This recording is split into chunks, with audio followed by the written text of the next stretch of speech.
லேவியராகமம் 9ஆம் அதிகாரம். 8ஆம் நாளிலே மோசே ஆரோனையும் அவன் குமாரரையும் இஸ்ரவேலின் மூப்பரையும் அழைத்து ஆரோனை நோக்கி, நீ பாவ நிவாரண பலியாக பழுதற்ற ஒரு கன்றுக்குட்டியையும் சர்வாங்க தகன பலியாக பழுதற்ற ஒரு ஆட்டுக்கடாவையும் தெரிந்து கொண்டு கர்த்தருடைய சந்நிதியில் பலியிட கடவாய்.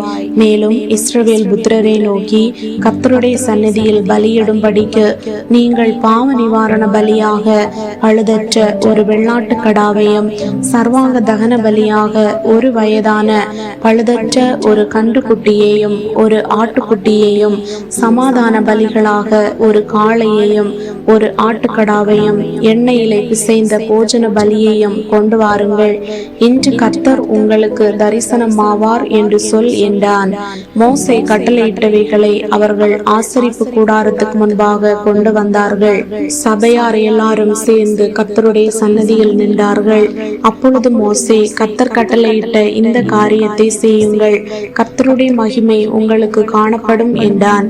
மோசே ஆரோனை நோக்கி, நீ பலிபீட தண்டையில் சேர்ந்து கர்த்தர் கட்டளையிட்டபடியே உன் பாவ நிவாரண பலியையும் உன் சர்வாங்க தகன பலியையும் செலுத்தி உனக்காகவும் ஜனங்களுக்காகவும் பாவ நிவர்த்தி செய்து ஜனங்களுடைய பலியையும் செலுத்தி அவர்களுக்காகவும் பாவ நிவர்த்தி செய் என்றான். அப்பொழுது ஆரோன் பலிபீட தண்டையில் சேர்ந்து தன் பாவ நிவாரண பலி ஆகிய கன்றுக்குட்டியை கொண்டான். ஆரோனின் குமாரர் அதன் இரத்தத்தை அவனிடத்தில் கொண்டு வந்தார்கள். அவன் தன் விரலை அந்த இரத்தத்தில் தோய்த்து பலிபீடத்தின் கொம்புகளின் மேல் பூசி மற்ற இரத்தத்தை பலிபீடத்தின் அடியிலே ஊற்றி பாவ நிவாரண பலியின் கொழுப்பையும் குண்டிக்காய்களையும் கல்லீரலில் எடுத்த ஜவ்வையும் கர்த்தர் மோசேக்கு கட்டளையிட்டபடியே பலிபீடத்தின் மேல் தகனித்து மாம்சத்தையும் தோலையும் பாளையத்துக்கு புறம்பே அக்கினியிலே சுட்டரித்தான். பின்பு சர்வாங்க தகன பலியையும் கொன்றான். ஆரோனின் குமாரர் அதன் இரத்தத்தை அவனிடத்தில் கொண்டு வந்தார்கள். அதை அவன் பலிபீடத்தின் மேல் சுற்றிலும் தெளித்தான். சர்வாங்க தகன பலியின் துண்டங்களையும் தலையையும் அவனிடத்தில் கொண்டு வந்தார்கள். அவன் அவைகளை பலிபீடத்தின் மேல் தகனித்து குடல்களையும் தொடைகளையும் கழுவி பலிபீடத்தின் மேல் இருந்த சர்வாங்க தகன பலியின் மேல் தகனித்தான்.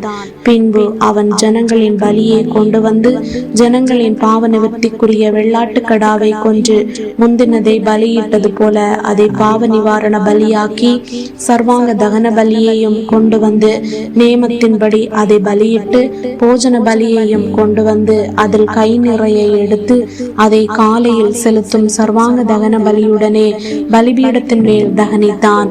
பின்பு ஜனங்களின் சமாதான பலிகள் ஆகிய காளையையும் ஆட்டுக்கடாவையும் கொன்றான். ஆரோனின் குமாரர் அதன் இரத்தத்தை அவனிடத்தில் கொண்டு வந்தார்கள். அவன் அதை பலிபீடத்தின் மேல் சுற்றிலும் தெளித்து காளையிலும் ஆட்டுக்கடாவிலும் எடுத்த கொழுப்பையும் வாலையும் குடல்களையும் மூடிய ஜவ்வையும் குண்டிக்காய்களையும் கல்லீரலின் மேல் இருந்த ஜவ்வையும் கொண்டு வந்து கொழுப்பை மார்க்கண்டங்களின் மேல் வைத்தார்கள். அந்த கொழுப்பை பலிபீடத்தின் மேல் தகனித்தான். மார்க்கண்டங்களையும் வலது முன்னந்தொடையையும் மோசே கட்டளையிட்டபடியே ஆரோன் கர்த்தருடைய சந்நிதியில் அசைவாட்டும் பலியாக அசைவாட்டினான். பின்பு ஆரோன் ஜனங்களுக்கு நேராக தன் கைகளை உயர்த்தி அவர்களை ஆசீர்வதித்து தான் பாவ நிவாரண பலியையும் சர்வாங்க தகன பலியையும் சமாதான பலிகளையும் செலுத்தின இடத்திலிருந்து இறங்கினான். பின்பு மோசேயும் ஆரோனும் ஆசரிப்பு கூடாரத்துக்குள் பிரவேசித்து வெளியே வந்து ஜனங்களை ஆசீர்வதித்தார்கள். அப்பொழுது கர்த்தருடைய மகிமை சகல ஜனங்களுக்கும் காணப்பட்டது. அன்றியும் கர்த்தருடைய சந்நிதியிலிருந்து அக்கினி புறப்பட்டு பலிபீடத்தின் மேல் இருந்த சர்வாங்க தகன பலியையும் கொழுப்பையும் எரித்து விட்டது.